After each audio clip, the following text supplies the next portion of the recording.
రాజీనామా చేయాలని డిమాండ్ చేస్తున్నాము. ఎందుకంటే వారి కుమారుడు పోస్ట్లో కేసులో ఇన్వాల్వ్ అయి ఉన్నారు. కేంద్ర మంత్రిగా హోంమంత్రి ఉన్న బండి సంజయ్ గారు మీరు మంత్రిగా కొనసాగితే అక్కడ కేసుకి పురోగతి సాధించడం ఉండదు. పోలీసు వాళ్ళు మీ ఒత్తిడికి భరించలేకపోతారు. పోలీసు వాళ్ళపైన మీరు రాష్ట్ర ప్రభుత్వం రెండు ఒత్తిడి తీసుకొస్తారు. 8 రోజులు అయినప్పటికీ కూడా హైకోర్టు వారు మీ బెయిల్ రిజెక్ట్ చేసిన తర్వాత మాత్రమే మీరు వారిని పోలీస్ స్టేషన్లో సరెండర్ చేసిండ్రు.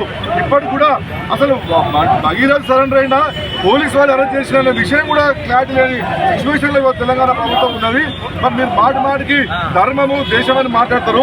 నరేంద్ర మోడీ గారేమో బేటీ బచావో బేటీ పడావో అంటే మీరు బేటీగా ఉంటావు బేటీకో నాశ్ కరో అనే విధంగా మీరు పోతుండ్రు. ఏకతా యాత్రలో పక్కన ఒక స్వామీజీ గారిని కూర్చోబెట్టుకొని మీరు ఎవరైతే నీ కొడుకు విషయాలు మాట్లాడిందో వాళ్ళందరి సంగతి చూస్తా అంతు చూస్తా అందరు దానం చేస్తా అని చెప్పి మాట్లాడిండ్రు. మీ యొక్క పిచ్చి మాటలకు మేము భయపడే ప్రసక్తే లేదు.